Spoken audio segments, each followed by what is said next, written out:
विवेक तनखा जी के ट्वीट पे मैंने रिप्लाई दे दिया। वैसे जब भी भारतीय जनता पार्टी गरीब की बात करेगी, गरीब के हित की बात करेगी, गरीब के हित के लिए काम करेगी, तो कांग्रेस को पीड़ा होना स्वाभाविक है। क्योंकि कांग्रेस सिर्फ बात करती है, भारतीय जनता पार्टी काम करती है, और भारतीय जनता पार्टी काम करती है, ये कांग्रेस को हजम नहीं होता। डिहाइड्रेशन हो जाता है, हाजमा खराब हो जाता है, और फिर वो ट्वीट करने लगते हैं, चुनाव आयोग को ट्वीट कर दिया। अरे कांग्रेस अपनी नीति स्पष्ट करे ना। हमने प्रधानमंत्री के जन्मदिन पर मुख्यमंत्री शिवराज सिंह जी ने 1 रुपया किलो गेहूं, चावल, नमक दिया।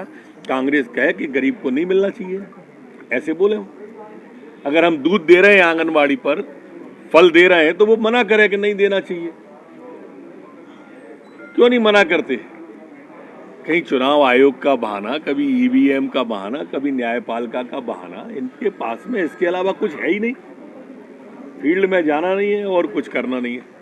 सर की जनता के बीच में जाऊंगा और मैं अभी तक किसने रोका था? उसका नाम बताएं पहले तो। किसी ने रोका था क्या? क्यों चुप बैठे थे? और चुप बैठे थे तो ये गुनाह है मुख्यमंत्री होकर चुप बैठना। कोई नेता नहीं कह रहा है ये बात। एक चीफ मिनिस्टर 15 महीने रहा, अगर वो कहता है कि मैं चुप बैठा था, तो ये गुनाह है।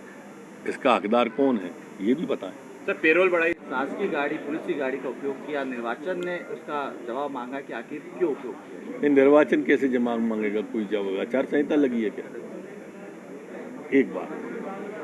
दूसरा, शासकीय गाड़ी क्या राज्यसभा के सांसद ले नहीं सकते क्या? 2 बात। तीसरा, क्या उस पर भाजपा का झंडा लगा था क्या? तीसरी बात। ये सारे सवाल हैं, इनके भी उत्तर हैं। अगर कोई जवाब मांगेगा निर्वाचन आयोग, जरूर देंगे। पत्राचार राज्यपाल के थ्रू मानव अधिकार आयोग संज्ञान ले रहा है। देखिए, 2 घटना जिस तरह की है, उसमें नक्सली और पुलिस,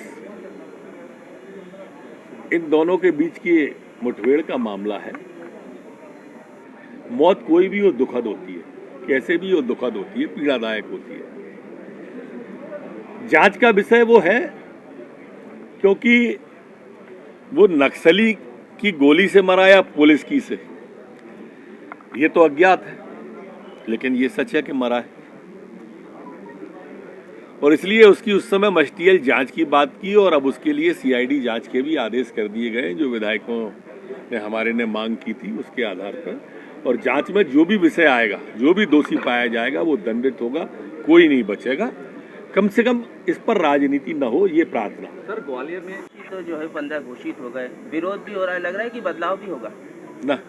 मुझे नहीं लगता कि ये किसी का बदलाव कर पाएंगे, पर उनकी पार्टी वो करें, वो जाने, हमें क्या दिक्कत है। हमारे लिए तो कोई आ जाए। लेकिन कमलनाथ जी तो बोल रहे हैं सर कि 35 दिन बाद विधानसभा अध्यक्ष भी हमारा होगा और सरकार भी हमारी है। ये ऐसे ही तो कहते थे कि 5 साल चलेगी, 5 साल कही थी कि नहीं कही थी? अच्छा बताओ, कही थी, फिर चली? ये ऐसे ही झूठ बोल के है। नहीं कहा था ना 10 दिन में 2 लाख माफ होंगे? कहा था कि नहीं कहा था? ऐसे ही कहा था, फिर हुए। इन नहीं कहा था ना कि 4000 रुपये महीने घर बैठे बेरोजगारी भत्ता देंगे, दिए? झूठ बोलने के आदी हैं, झूठ पर झूठ, झूठ पर झूठ, और फिर तारीख पर तारीख। सप्ताह मना रहे हैं, वो कांग्रेस बेरोजगार दिवस मना रही है। कुरान का पाठ कर रहे हैं। एक व्यक्ति को रोजगार नहीं दिया तो बेरोजगारी दिवस तो मनाएंगे ही, और क्या मनाएंगे? 15 महीने में एक रोजगार नहीं दिया, ऐसी पार्टी आपने देखी नहीं होगी। एक वैकेंसी नहीं निकाली, ऐसी सरकार नहीं देखी होगी। एक व्यक्ति को बेरोजगारी भत्ता नहीं दिया, ऐसा मुख्यमंत्री नहीं देखा होगा। और लिखित में 4000 रुपया भत्ता नहीं दिया, ऐसा मुख्यमंत्री नहीं देखा होगा। और लिखित में झूठ बोला, ऐसी पार्टी नहीं देखी होगी। तो केंद्रीय गृह राज्य जवाब तो देना चाहिए कि जब मुख्यमंत्री थे तब क्यों नहीं गए।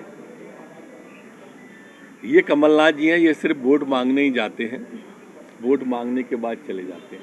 हमारे ग्वालियर में चैत हुआ, इसी तरह से आते हैं, चैत काटते हैं, और चैत काटने के बाद जो जाते हैं तो अगले चैत पे आते हैं। साइबेरियन पक्षियों की तरह हैं ये, सर्दियों में आते हैं, सर्दी खत्म होते ही चले जाते हैं, फिर जब आते हैं तो सर्दी में ही आते हैं। ये वो लोग हैं जो सिर्फ चुनाव पे आते हैं, चुनाव खत्म होने के बाद जो जाते हैं तो फिर चुनाव पर ही आते हैं। बीच में ग्वालियर का क्या हो रहा है? ग्वालियर परेशान था 15 महीने, हैरान था 15 महीने, इनने कभी चिंता नहीं की। अब आ गए फिर, देदाता के नाम तुझको अल्लाह रखे। कमलनाथ जी ने